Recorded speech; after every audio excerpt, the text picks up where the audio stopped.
Traffic ang idinulot ng bangga ng kotse at truck sa Marcos Highway.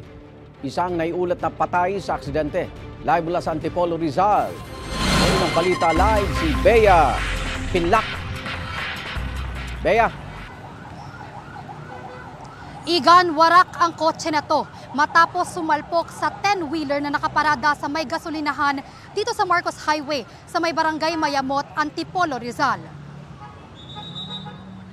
Bakas pa ang dugo sa loob ng bumanggang kotse. Ayon sa Office of Public Safety and Security ng Antipolo, 5 ang sakay ng sasakyan. Isa raw ang dead on the spot at ang 4 naman dinala sa ospital. Kasalukuyan nang nasa Police Station 1 sa Barangay Mayamot ang driver ng truck. Nagdulot naman ng pagbagal ng trapiko ang insidente, pero kung makikita natin sa lagay na ito, medyo lumuwag-luwag na ang trapiko dito sa Marcos Highway. Patuloy pa ang investigasyon sa nangyari at hinihintay pa rin natin ang CCTV na talagang nakahagip sa mismong aksidente.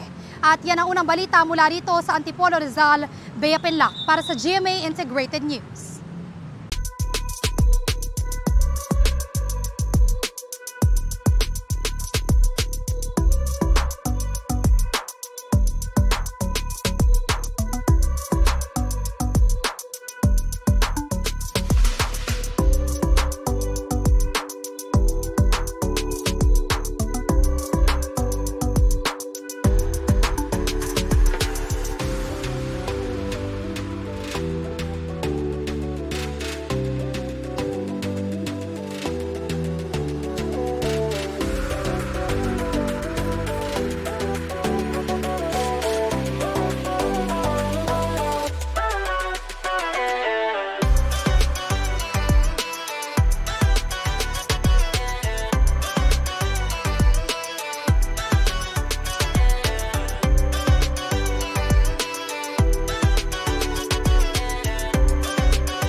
Igan, mauna ka sa mga balita. Mag-subscribe sa GMA Integrated News sa YouTube.